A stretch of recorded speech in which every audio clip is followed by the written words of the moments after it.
तनख्वाही का कुछ रुपया राशन में गया, कुछ खर्च हुआ दवाई पर, थोड़ा बहुत लेन देन पे हुआ, बाकी हो गया बच्चों की पढ़ाई पर, और मोहताज हो गया आदमी फिर से पाई पाई पर।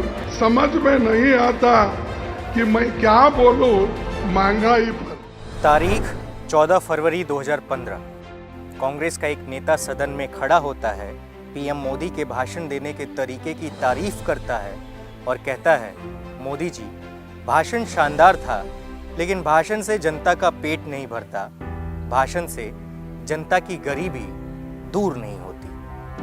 वो नेता जो भरे सदन में प्रधानमंत्री को चुनौती देते हुए कहता है, आपने मनरेगा जैसी योजना के ऊपर मजाक तो बना दिया, लेकिन खुद 15 साल गुजरात के मुख्यमंत्री रहते हुए भी वहां की गरीबी दूर नहीं कर पाए। मनरेगा जैसी योजना पर आपको बोलने का कोई अधिकार नहीं।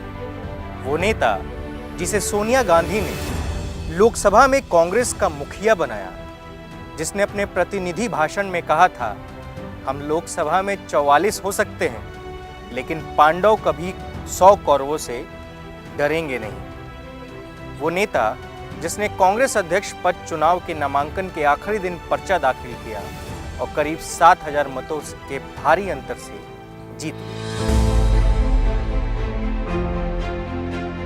नमस्ते, मेरा नाम अनिल शारदा है और मैं कांग्रेस के एक धरोहर की कहानी दिखा और सुना रहा हूँ। फ्लैशबैक में थोड़ा पीछे लेकर चलता हूँ। अगस्त का महीना, साल 1947 का। एक और देश आज़ादी का जश्न मना रहा था, लेकिन दूसरी ओर देश के कई हिस्से विभाजन का दंश झेल रहे थे। पूरा देश दंगों की चपेट में था।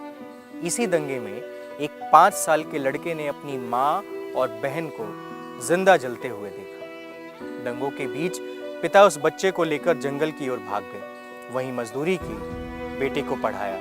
बेटा बड़ा हुआ तो वकील बना, यूनियन लीडर बना, विधायक बना, मंत्री बना, सांसद बना, फिर केंद्रीय मंत्री भी बना, और अब वह नेता भारतीय राष्ट्रीय कांग्रेस का नया अध्यक्ष है। ये कहानी हम सुना रहे हैं मल्लिकार्जुन खड़गे की, कांग्रेस के राष्ट्रीय अध्यक्ष मल्लिकार्जुन खड़गे की। कर्नाटक में एक जिला है, नाम कलबुर्गी। इसे पहले गुलबर्ग के नाम से जाना जाता था। जिले में काफी हलचल रहती है। यह जिला कर्नाटक के आखिरी छोर पर है। इसकी सीमाएं महाराष्ट्र और तेलंगाना दोनों को छूती हैं, लेकिन फिर भी यह हमेशा से सियासत का केंद्र बिंदु रहा है। 21 जुलाई 1942 इसी गुलबर्ग के परवट्टी गांव में माता साई बव्वा और पिता मापन्ना के घर में एक लड़के का जन्म होता है। लड़के का नाम मल्लिकार्जुन खड़गे रखा जाता है। मल्लिकार्जुन, जिसकी जिंदगी हमेशा मुश्किलों वाली रही है। जब दंगों के दौरान निजाम के सैनिकों ने उनकी मां और बहन को जिंदा जलाया, तब उनके पिता मपन्ना खड़गे मल्लिकार्जुन को लेकर पैदल ही निम्बूर के लिए निकल गए थे। वहां पहले से उनके रिश्तेदार रहते थे। उन्होंने मल्लिकार्जुन को रिश्तेदार के घर ही कुछ दिनों के लिए छोड़ दिया और काम के लिए गुलबर्गा चले गए। उनके पिता वहां मिल में काम करते थे। कुछ दिन बाद स्थिति बेहतर हुई तो मल्लिकार्जुन भी गुलबर्ग आ गए। गुलबर्ग के बासम नगर में ही खड़गे की शुरुआती पढ़ाई। उन्होंने 12वीं तक की पढ़ाई नूतन स्कूल से पूरी की। इसके बाद गवर्नमेंट कॉलेज से ग्रेजुएशन, सेठ शंकरलाल लाहौटी लॉ कॉलेज से कानून की डिग्री ली। खड़गे गुलबर्गा के पहले दलित वकील थे। उनकी होशियारी देख सुप्रीम कोर्ट के जज शिवराज पाटिल ने उन्हें अपना असिस्टेंट बना लिया था। इसी बीच वो कबड्डी के शानदार खिलाड़ी रहे। अगर वो राजनीति में नहीं आते तो शायद कबड्डी खेल रहे होते, लेकिन खड़गे राजनीति में आए। उन्होंने अपना पहला चुनाव कॉलेज में ही लड़ा था। कॉलेज की राजनीति के दौरान खड़गे मजदूरों के अधिकारों की लड़ाई में हिस्सा लेने लगे थे। खड़गे के पिता जिस मिल में काम करते थे, 1969 में खड़गे उसी मिल के लीगल एडवाइजर बनाए गए। मजदूरों के कहने पर खड़गे यूनियन लीडर बने। वे बिना पैसे लिए गरीबों और मजदूरों के केस लड़ा करते थे। इस वजह से खड़गे कुछ ही दिन में मशहूर हो गए। उन्हें गुलबर्गा के संयुक्त मजदूर संघ का सबसे प्रभावशाली नेता कहा जाने लगा। और फिर यहीं से मल्लिकार्जुन खड़गे का सियासी सफर परवान चढ़ता गया। अब बात 1970 के दशक की। 27 साल के मल्लिकार्जुन खड़गे कांग्रेस के युवा तुर्क खेमे में शामिल हुए। गुलबर्ग सीट के अध्यक्ष बने, विधानसभा का टिकट मिला और सन 1972 में खड़गे राज्य की गुरमीत काल सीट से पहली बार चुनाव लड़े। घर घर घूम के पोस्टर बांटे, दीवारों पर अंबेडकर और गांधी के नारे लिखे, तकरीबन 94,000 मतों के ऐतिहासिक अंतर से चुनाव जीते और फिर कभी पीछे मुड़कर नहीं देखे। ये वो दौर था जब देश के राजनीतिक गलियारों में एक जननेता जन्म ले चुका था। 1972 के बाद खड़गे लगातार 9 बार इसी सीट से विधायक चुनकर आते गए।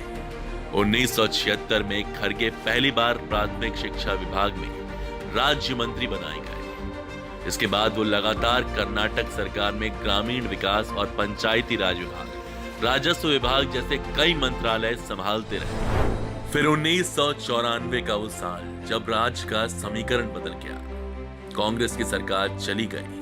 अब कर्नाटक में जनता दल सेक्युलर की सरकार थी। HD देवगौड़ा मुख्यमंत्री बन चुके थे।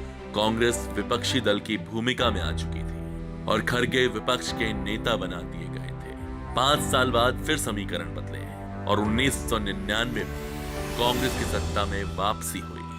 मल्लिकार्जुन खड़गे ने सरकार में गृह विभाग का कार्यभार संभाला।